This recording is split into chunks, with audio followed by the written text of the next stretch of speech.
po tayo. Hello. Basta po kayo. Ayan po. Lilinis tayo dyan. Walis-walis daw siya.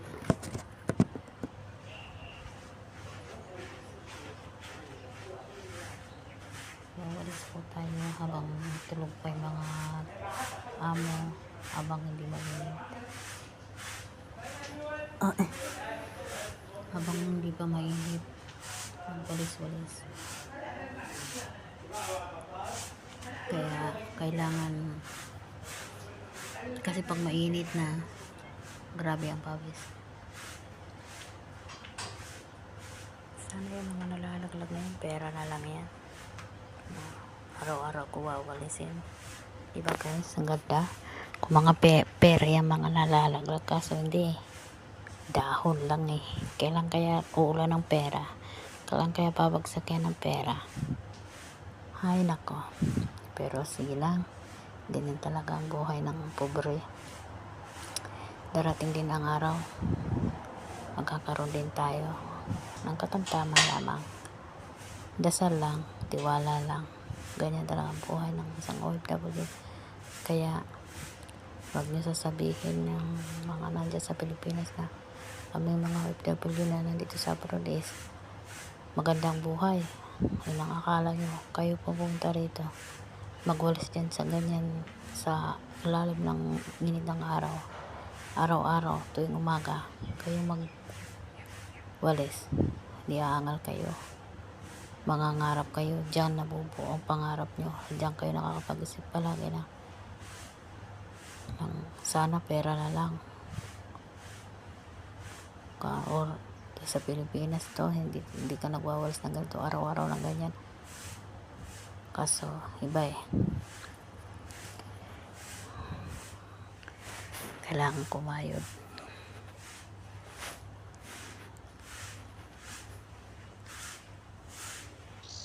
Diba? Pero masarap ning may ginagawa. Malapit na daw uminit. Malapit na daw umano ang araw. Pangising-ising ka pa dyan ah.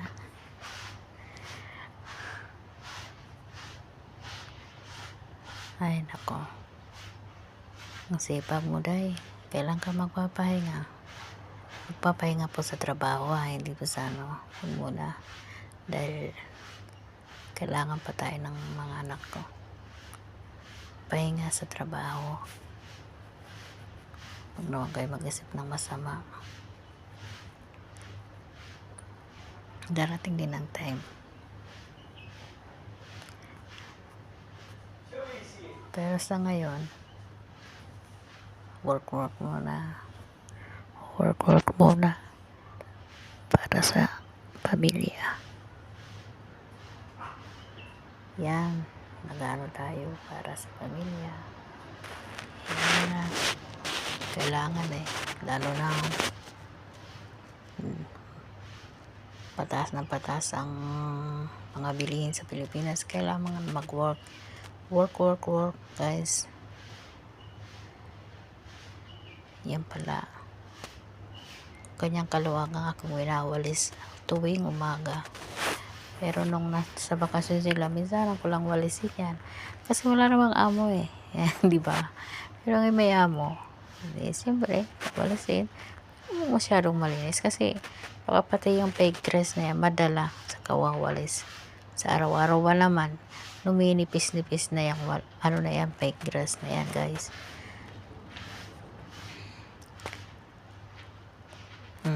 Pagod na naman. Tingin na naman daw siya, ikutin na naman daw natin kasi baka hindi na naman nakikita yung ginagawa. Diba guys? Siya nga po pala, bago ang ating yung gadget. Kasi sumahod, kaya bago ang gadget.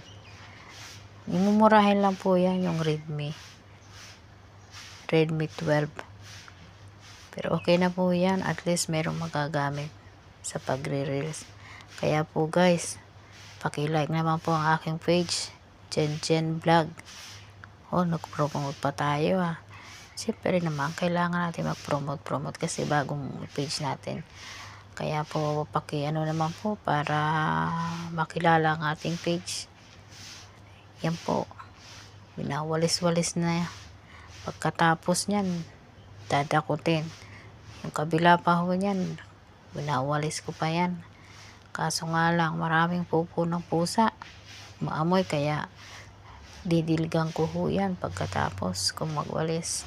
Pagkatapos kong dakutin yung mga dahon-dahon.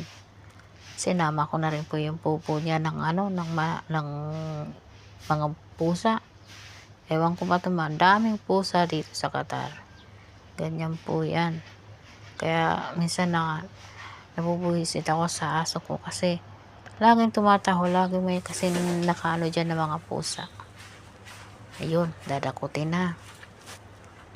Dakot-dakot din pag may time, umikot muna kasi doon kunti lang ang dadakutin. Kasi ano yun, mga karamihan ng pusa. Yun, hindi pa po yung mamasa-masa na pupo ng pusa ha. Tuyo na po. Nasikatan na ng araw kaya medyo wala ng amoy. Tinanggal ko lang kasi para hindi mangamoy ng sobra. Kasi pag nagtagal dyan yung mga pupo ng pusa, pag tumatagal nangangamoy, ibang amoy. Kasi yan po dyan, binabasa ako.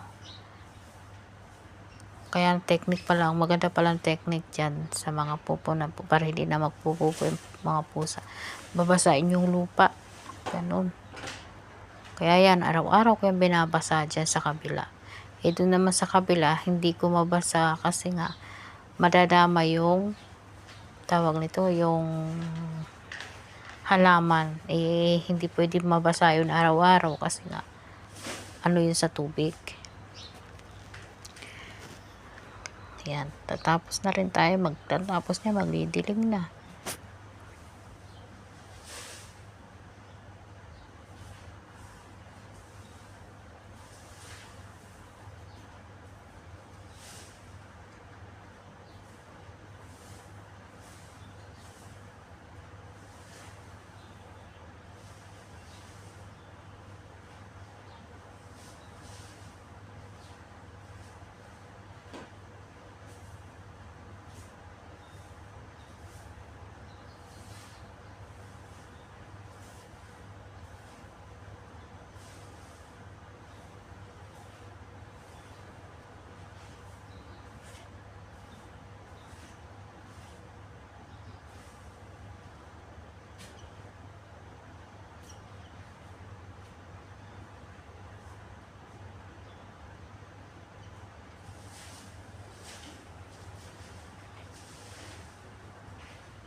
Tapon na natin.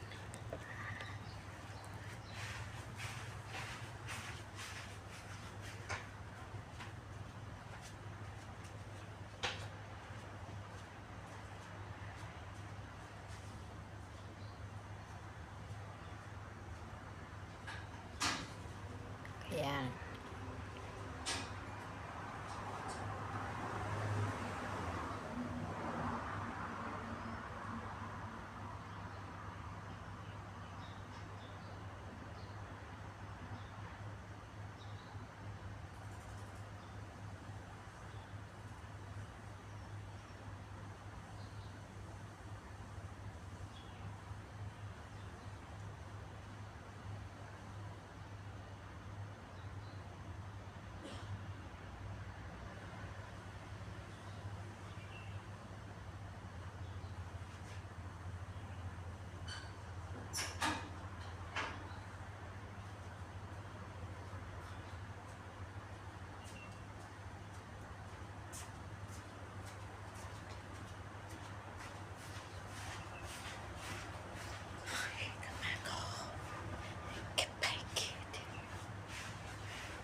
Didilig na yan.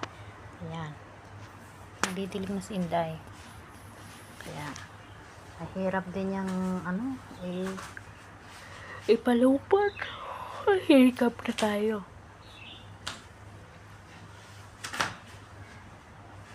Makatiraw ang ulo. Kasi nagbuhol-buhol na, guys. Ikot na naman ang ating cellphone para makita. Ayun. Ihlain ko yan doon sa kabila para paliguan yung lupa. Para mabasa yung mga tain ng pusa. Pag nabasa yan, pag naarawan, titigas na. Wala na yung amoy. Sa dakutin na yan ulit. Pero hindi naman po marami ang tayo ng pusa dyan. Doon lang sa kabila talaga.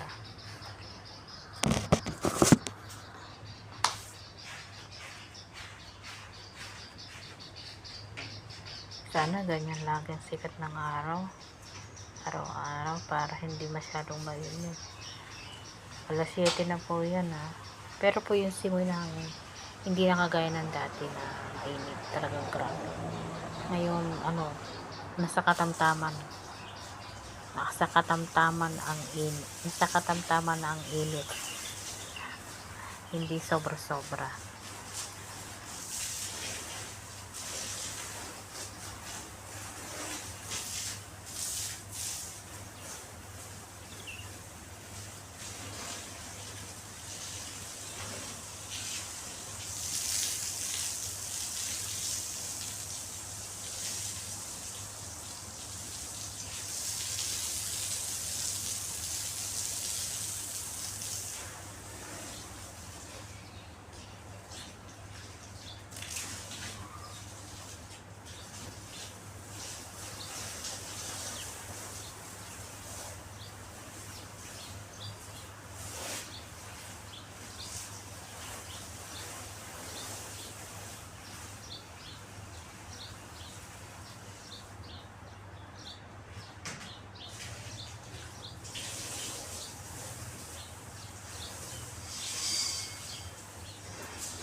Pati dinidiliga. Ganyan talaga para magandang tingnan kahit walang tanim, at least maganda, malinis ang pati pader, linisan.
Dinamay ko na rin linisan dyan yung dalawang display namin kasi alikabok na. Tapos yung kainan ng aso, nilinisan ko rin dyan. Ayan, diba? Pakita niya na kasi daw nilinisan niya. Ha ha ha, nilinisan mo day. Sipag mo day sa taglamig day, ang daming mong gagawin dyan. Akala mo samantalahin mo ngayon dyan day, dahil ano lang tag-init ay dami mong gawain dyan. Kaya tandahanin mo ng linisan yan dyan, day. Ayan, kainan ng aso. Nilinisan ko na rin dyan. Yung lagayan ng pagkakain ng yung yung stand ba. Kainan ng aso. Nilinisan din. Diba? Hindi ko halata dyan, na may nararamdamang sakit sa balakang yan. Hindi ko halata yan. Kung alam nyo lang ho guys, meron nararamdaman yan. Matagal na rin yan nararamdaman pananakit ng balakang yan. Tahimik lang. Ganyan naman tayo mga Pinoy, hindi masyadong umaangal hanggat kaya pa. Pilit na ipinakikitang kaya na pilit na ipinakikitang okay siya, pero hindi po yan okay. Kung alam nyo lang, siyempre may camera pa, papahalata, sabihin hindi siya okay. Kayang kaya po kayo mag-alala guys, kasi lahat kakayanin para sa pamilya.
Ayan, ang aking pinaka-hate kasi tapos na tayo mag-delete. Yan ang aking pinaka-hate guys. Ang magpalupot ng hose. Mahirap pala yun. Pagbabalik niya. Madaling gamitin. Mahirap naman ibalik sa pagkapalupot. Kailangan ka pang gagamit ng lakas na sobra para maayos siya. Kasi fake yan fake na hose. Kasi kung original tong hose, isang anuhan mo lang palupot dyan, maayos na. Hindi. Yung manipis po tong hose, ano siya, fake na hose. Ewan ko ba, hindi yan ang nabili nila. Halatang hindi marunong. Ay, hihika po tayo. Sige, hayaan mo na yan ganyan. Sige. Pag sinita ka uli dyan, kung ba't ganyan, sabihin mo na di kayo mag-arrange kung kaya nyo. Puro lang kayabangan kasi niya mga to.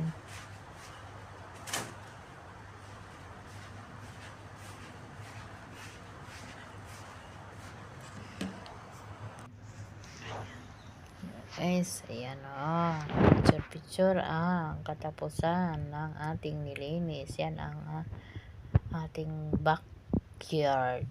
Okay, hindi man masyadong malinis Kasi medyo mainit na yan after ko magdilig. Mainit na.